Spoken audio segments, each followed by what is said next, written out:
कर्पूरगौरं करुणावतारं संसारसारं भुजगेन्द्रहारं सदा वसन्तं हृदयारविन्दे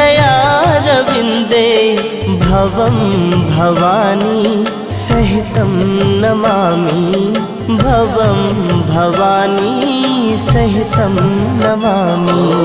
कर्पूरगौरं करुणावतारं संसारसारं